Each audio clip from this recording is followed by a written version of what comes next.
Ewe Mtanzania, ulioneemeka kwa neema mbalimbali kwenye nchi hii ya Tanzania, unaifanya biashara zako, kazi zako na shughuli mbalimbali ukiwa katika nchi hii ya Tanzania.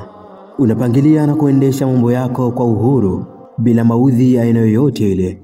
Tambua, hii ni neema ya amani na utulivu iliyojaliwa katika nchi hii ya Tanzania. Bila amani hutoweza kupangilia mambo yako kwa uhuru. Bila amani hutoweza kukaa kwa utulivu katika nyumba yako uliyojenga mwenyewe kwa pesa zako. Bila amani hutoweza hata kumwabudu Mola wako kwa uhuru. Watoto wetu huenda mashuleni wenyewe kuanzia asubuhi na kurudi jioni wakiwa salama na amani. Nasi tunatoka asubuhi kwenda kutafuta riziki zetu za halali na kurudi salama kabisa.